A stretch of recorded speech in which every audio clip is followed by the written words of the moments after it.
And joining us now with more on the latest developments on day 3 of the ceasefire is Major General Yaakov Amidrol from the JINCA Strategic Center in Washington and former head of the National Security Council. Thank you so much for joining us.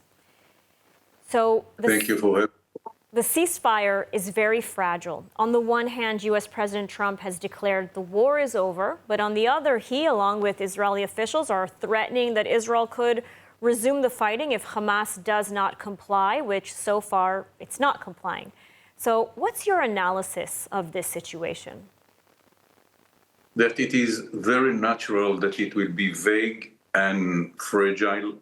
It is time of transformation from one situation to another, in which the Americans with the countries in the Middle East try to change the whole situation in the Gaza Strip, to move from dictatorship of Hamas to something different that no one has a clear idea how it will be look like, and unbelievable in a way. The West and other countries are helping Hamas to kill civilians by letting Hamas to continue to survive in Gaza and not put the pressure from day one that it will be disarmed. So the atrocities that they are using against their own people, after a good PR that succeeded to convince the world, the free world, that Israel is very bad for the Palestinians. They are now openly,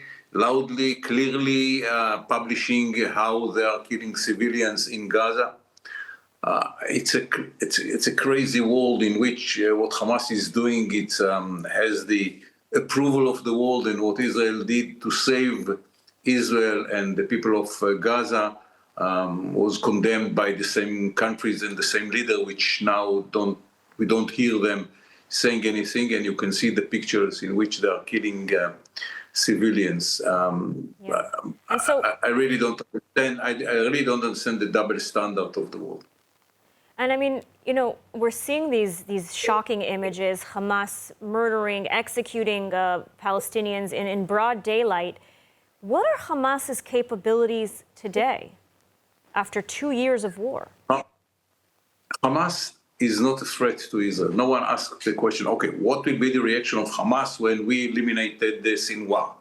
Because they have very few missiles to launch. They cannot produce weapon systems. They don't have any connection with Egypt as they had in the past.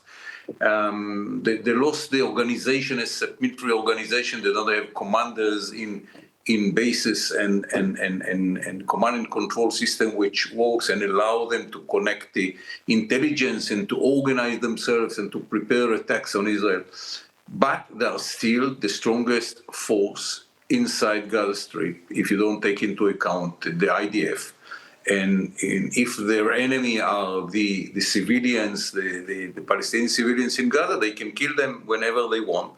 And this is the threat that Hamas is today in the Gaza Strip. It is a threat to the local Palestinians that Hamas decided whom to kill and whom will survive, and to whom to give the food and to whom not to give the food.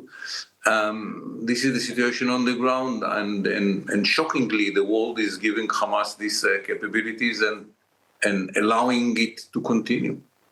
And so if Israel were to resume the fighting, would it be the same as before? I mean, what might a resumption of fighting look like now that the living hostages are back home? The war, for the Israeli point of view, is much easier, less limitations on our forces. We will have to evacuate the civilians from the areas that we want to resume the war in, because we don't want civilians within the battlefield. Unlike Hamas, we don't want to kill civilians. It's good for the PR of the Hamas. It's bad for us. And that phase one will be probably to evacuate the civilians from the area in which we will plan to resume the war, and then to begin the war with more aggressively, because when the hostages are not there, Israel is much free in its actions within those areas. So as Prime Minister Benjamin Netanyahu said, the war is far from over. Major General Yaakov Amidrol, thank you so much for joining us today and for your unique insights. You're most welcome.